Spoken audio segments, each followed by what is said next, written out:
Welcome to Module 13. We're going to talk a little bit about cloud forensics and the role that it plays now in forensic investigations. So objectives, we'll talk about some of the main concepts about cloud computing. We'll talk about the legal challenges that there are in conducting cloud forensics, an overview of some of the technical challenges that we find when we enter that area, trying to conduct forensics in the cloud.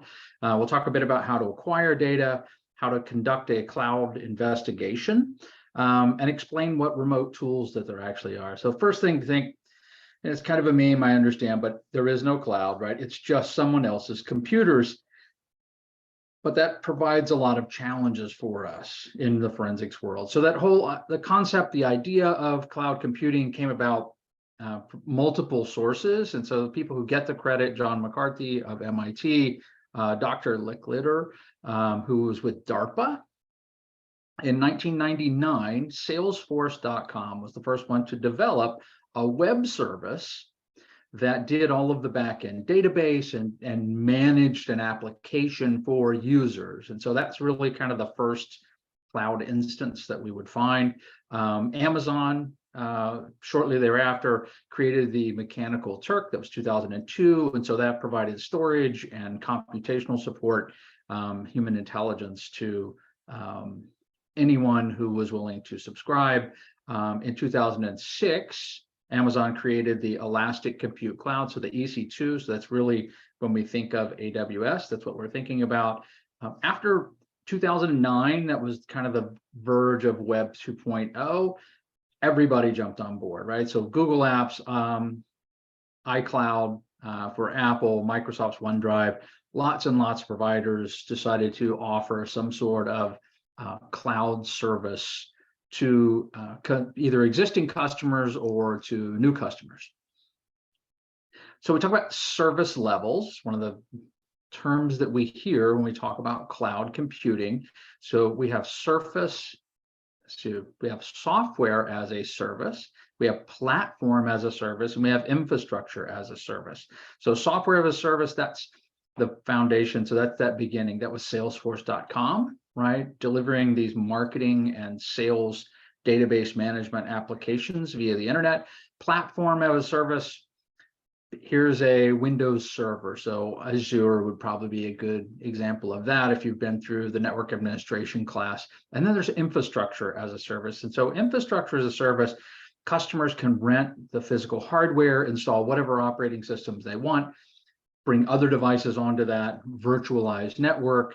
It's totally customizable for that endpoint user. And so those service levels are all documented in what we refer to as service level agreements. And we'll talk about that more as we go through this.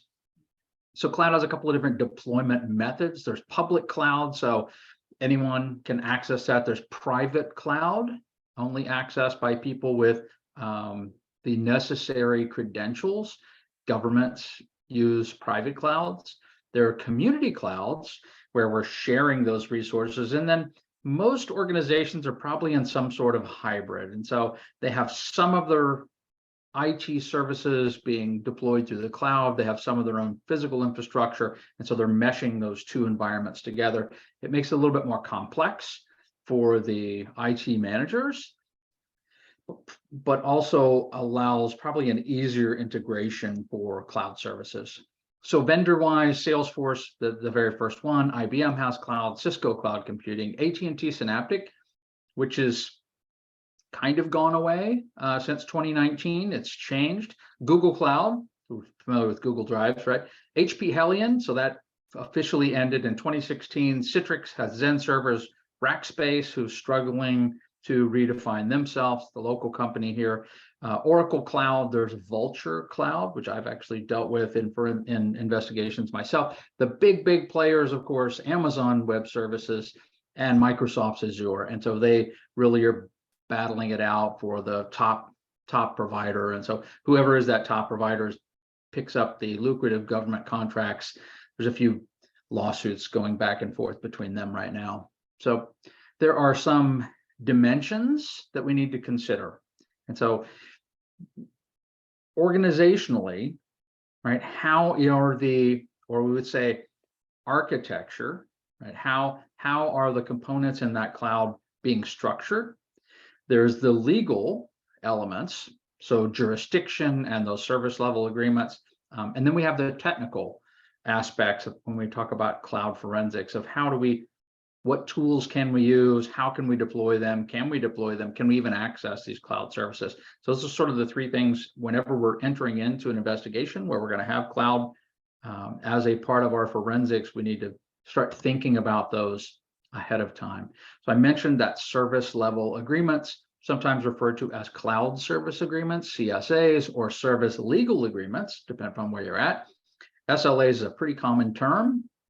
And so that defines in writing, right, the service hours, restrictions, so what the customers can and cannot do, availability, so it's that's where they document that, 99.9998%, uptime, levels of support, so how much support will the provider give back to the customer, or are you strictly on your own, response time for large data transfers, throughput, so the amount of bandwidth they're going to provide for you or guarantee for you, or any limitations or restrictions, incident response services they may provide, that's a big one for ours, and any fees associated with, so they may charge for those services, business continuity, disaster recovery plans, those are all documented in our service level agreements. I mentioned jurisdictions, and so we have jurisdictional issues. Clouds cross jurisdictional boundaries. Just because you're sitting in Texas, the server might be in California, the server might be in New York, the server might be offshore. If the server's in the EU, you have a whole different set of issues because the EU is very, very restrictive against law enforcement, very heavy on providing privacy for the end users. And so there are no single set of laws that ensure, right, here's the way, right, law enforcement can access, right, there's no procedures documented, kind of each company does the best they can, each jurisdiction works things through in their own court systems. At some point, we may develop really good case law, then we can say this is the standard, but right now we just don't have that, and won't probably for quite some time ahead. So when we talk about the methods, the legal means of accessing the evidence, so in the United States, we deal a lot with the Electronic Communication Privacy Act. And so there were 5 mechanisms that were documented. So we have search warrants. We should be familiar with that with our Dashner investigation. We have subpoenas, getting limited information using a subpoena. There are subpoenas with subscriber notification. There are court orders, and then court orders with subscriber notification. So the subscriber notification is particularly tricky. Some jurisdictions, typically the coasts, are more pro-user than pro-law enforcement. It's not maybe the best way to say that, but that's the way it works out. And that they want to notify the user, hey, this agency, we received a subpoena, we received a search warrant, we received a court order. And so if you are conducting an investigation where you need for the suspect to not be made aware of that, you have to be very careful in the way that those subpoenas are served and the language that's inside of them, basically providing for non-disclosure. And those can be challenged and are challenged pretty consistently if you're dealing with a tech firm that's out in California. So be aware of that one. Some of the technical challenges we have, the architecture itself, right? What operating systems are being run? How are they linked together? Data collection, how do I access the actual data? Analysis of that forensics data. There are anti-forensics that are deployed beyond just encryption of data at rest is encrypted. We have to rely upon those first responders, the incident first responders. There's the issue of role management. There's some other legal issues, and then standards and training are all challenges when we start talking about conducting cloud forensics. So most of your cloud service providers have personnel trained to respond to network incidents. So they have that built-in expertise on the architecture, and in most investigations, we're going to rely upon them. There's no possible way we could, hey, if it's an Azure account, we're just going to drive over to the closest Microsoft data center, walk through the door and say, here's a warrant and I want to see your data servers because I want to start imaging stuff. It's not going to happen. They probably won't even be nice about it when they tell you that's not going to happen. And so they're set up and their staff will provide. There might be a few cases where the service provider does not have an internal first responder. I think that's a stretch these days. I think most everyone's going to have that. But if you didn't, now you have to get into those realms of, if it's not documented and they're not set up and they don't have the procedures for it, is the staff going to be cooperative or not? There's operational security.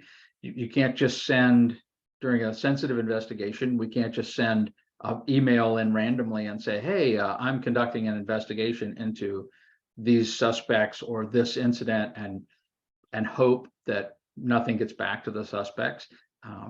It might even be a time where you need to train the staff in some evidence collection, or how do they document chain of custody. Again, most of your large service providers, they're going to have those procedures built in and they're going to have staff available. So we talked that issue of role management. We're talking about who's the data owner, who requires identity protection, who are the users that are logged into the system, what access controls, do we have information that's being co-located? That's particularly challenging as well. If I have one server and it has data on there from 8 different organizations, how do we make sure we're only looking at the documents or the only data that we need and we're not straying outside the scope of our search warrants? Gathering up the information on whose account is being used or who's the owner of this service, that allows us to sort of establish, right, who are maybe additional victims, possibly additional suspects. And so that's always a challenge. We need to be very methodical in our documentation of anyone connected to that cloud source that we're trying to access. Now, when we talk about acquiring the actual data, a lot of that depends on the nature of the case. Probably one of the more common methods is the service provider will provide, right, their incident response will snapshot the system that's being used or snapshot the server, and they'll send that over and you can rebuild it in VM of your own. Every once in a while, and this is a real stretch, they might provide a virtual machine inside of that network for you to do analysis or do your own investigations, your own acquisitions. That's a heavy lift. I would not expect that in most cases. In most cases, you're going to rely upon the staff of that service provider. More often than not, they're going to send you snapshots. Possibly they can send you timeline snapshots, would be great, right? A snapshot, if they happen to have a backup, a snapshot before an incident and after an incident, then we can do that comparisons. That's really predominantly what you're going to get. So there are some ways we can identify cloud data or data that might be stored in the cloud, but that was accessed through a user's PC, through a user's workstation. So real common services, cloud services, Dropbox, Google Drive, OneDrive are probably the biggest. So we see those as a method, Apple's iCloud, for users to back up their system or save sensitive files off to a cloud drive in the case something terrible happened. It allows the users to maintain control. So if we're going to go to the provider and ask for that data, we're going to need search warrants, right? And we're going to request, and we're going to have to wait for them to respond and send us back the information that we're requesting. But sometimes it's possible for us to access that data through our investigation in a workstation. So Dropbox interfaces with email, there's chat, Cisco's WebEx, lots of other collaboration tools. Since 2012, Dropbox has used this base 64 format to store the content. And so reading that content, we need some specialized software. You can't just pull it up in a hex editor and look at it. It won't make a lot of sense to you. Magnet Forensics has a tool that was part of the Internet Evidence Finder that allowed to read, we would say, parse Dropbox information, Dropbox storage. That's also built into the AXIOM product, which we have in our labs. Google Drives right? So users that have installed Google Chrome or created a Google Gmail account have a Google Drive that is by default installed. We would find that in the programs files directory. Each user has configuration, so each user has information, and so our forensics tools do a good job of parsing those out and letting us know. So they're all stored, the information, in SQLite databases. So again, not something you just pull up in a hex editor and look at. You need an interpreter, but most of our forensics tools will have that built in. Microsoft's OneDrive is built in by default every time you install Microsoft as an operating system since Windows 8. Depending upon the version of Windows, you might find the forensics artifacts for that in different places. But again, we can rely on our forensics tools to just sort those out for us. So in terms of tools that providers have, those cloud service providers, there is a forensics OpenStack tools, the Frost kit. So OpenStack is an infrastructure as a service framework that's used in cloud environments for companies that aren't doing their own proprietary. So if they're relying on open source software to provide their cloud services, then the Frost tool works well. It allows you to kind of bypass the virtual machine and collect data directly from the base hard drives, like we would in a typical forensics investigation. Again, you're not probably going to be allowed to install tools on a service provider's platform. You're going to have to rely on what they have available to them. So we mentioned again, Magnet's AXIOM Cloud. So the cloud has the ability to recognize and identify all of our social media accounts that are cloud stored, artifacts on the system, passwords, usernames.